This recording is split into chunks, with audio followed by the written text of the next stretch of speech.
In the early 1980s, the city of Chicago was plagued by a nightmarish series of horrific serial murders. After being chosen at random, the victims were kidnapped, mutilated, often murdered, then dumped in various locations around the city. What you're about to hear is extremely disturbing and is most certainly not for the faint of heart. This is the story of the Ripper Crew.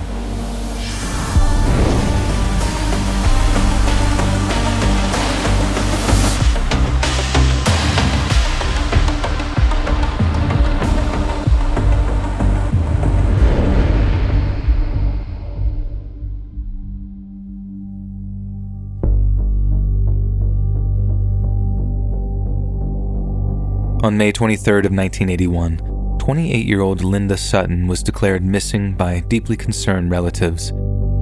Just 10 days later, her mutilated corpse was found in a field in the Chicago suburb of Villa Park. Whoever had killed her had taken the time to slice off her left breast as a trophy of their grisly endeavor. The following year, during the early morning of May 15th of 1982, Lorraine Borofsky was opening up her realtor's office when she was snatched right off the street. 5 months later, her body was found lying on top of a grave in a Clarendon Hills cemetery, also with the left breast removed. 2 weeks later, a woman by the name of Shui Mack was abducted from Hanover Park, and when her body was found 4 months later, police were forced to accept that they had a serial killer on their hands when they found that the same gruesome amputation had been performed.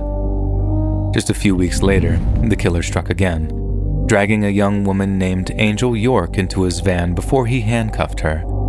Miraculously, Angel wasn't murdered, but suffered horrific injuries when the killer slashed at her left breast with a knife before tossing her out of the moving van.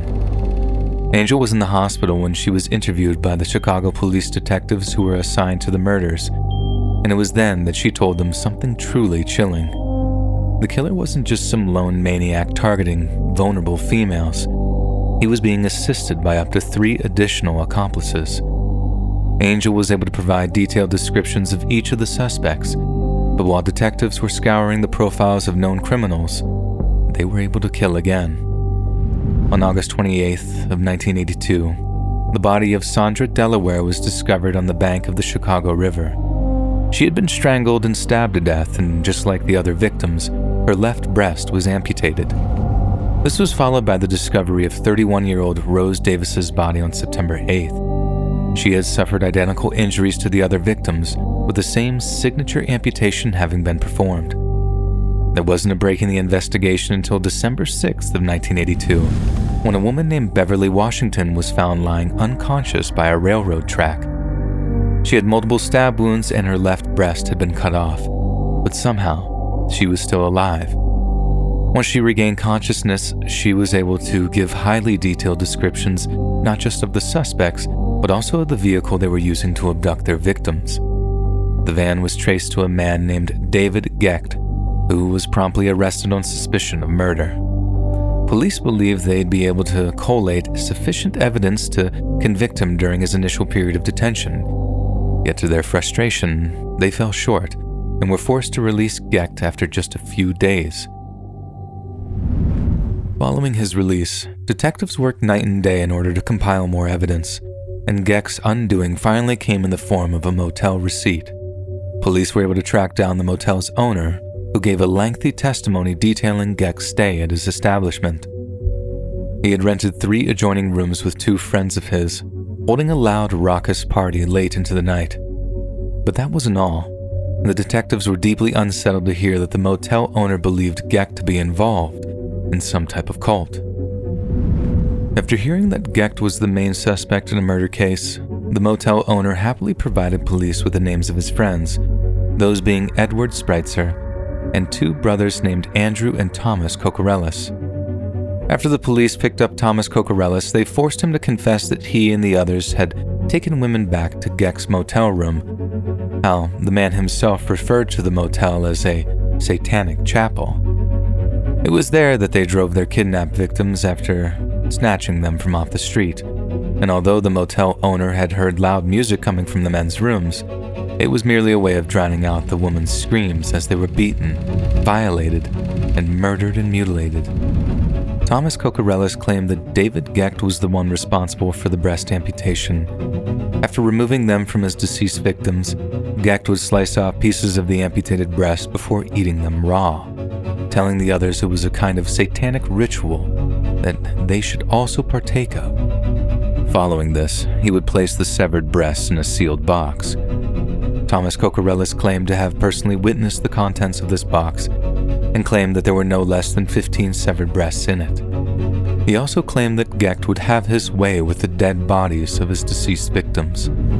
Gecht was clearly a maniac, but he was also highly intelligent and managed to conceal enough evidence that it was impossible to directly charge him with murder.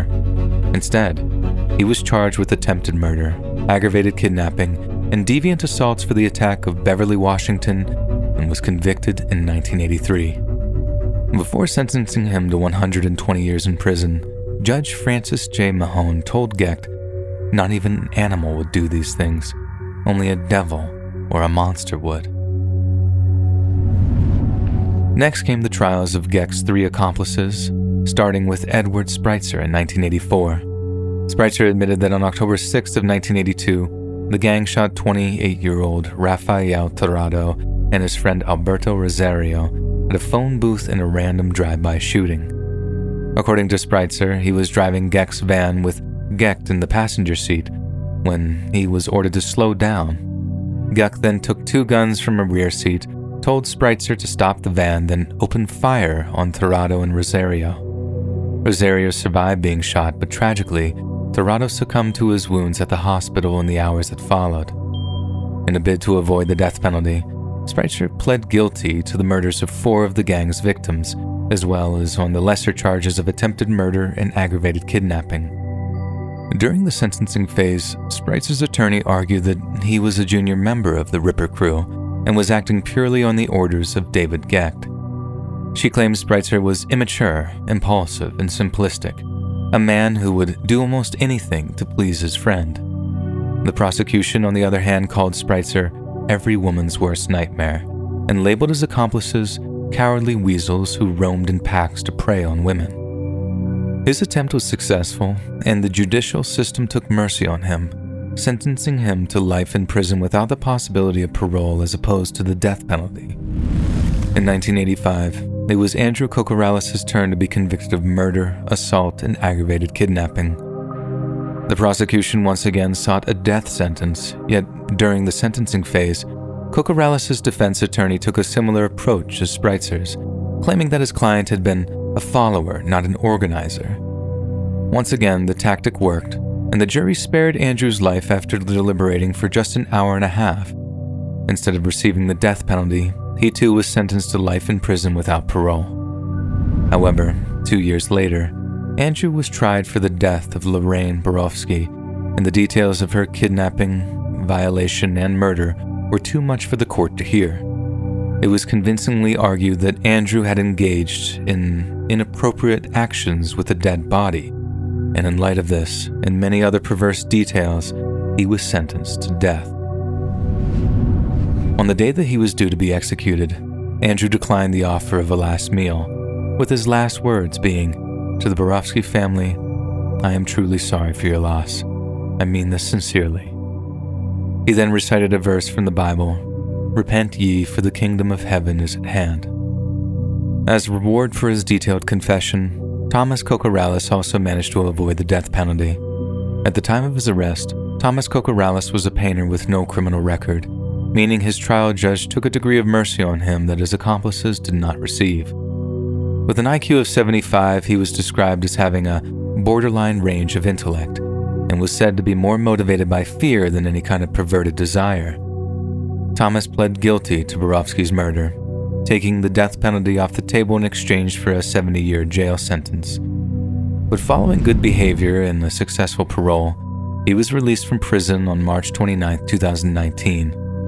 As of June 30th, 2019, Thomas resides in Aurora, Illinois. And in an interview with a local news station, Thomas begged the public to change the perception of him, stating, "Everybody thinks I'm a monster, but I'm not a monster." Despite his pleas, it's both perfectly reasonable and understandable to view Thomas Kokorellis as a profane and predatory monster. After all, He was a willing participant in some of the most heinous and horrific murders the city of Chicago has ever known. Thomas was well aware that David Gecht was practicing cannibalism and inappropriate actions with dead bodies, all in the name of Satan, and he didn't do a thing to stop it. His moral grandstanding means nothing when he allowed dozens of innocent women to be subjected to some of the most despicable treatment imaginable. The legacy of the Ripper crew is the stuff of nightmares, something that none of us are sure to forget in a hurry. But unlike similar cases, there is no comfort to be taken in knowing that the perpetrators are all behind bars or 6 feet under. And that's because a member of one of the world's most horrific snuff gangs is free to walk among us, having caused untold agony, having taken the lives of the innocent, and potentially having tasted human flesh.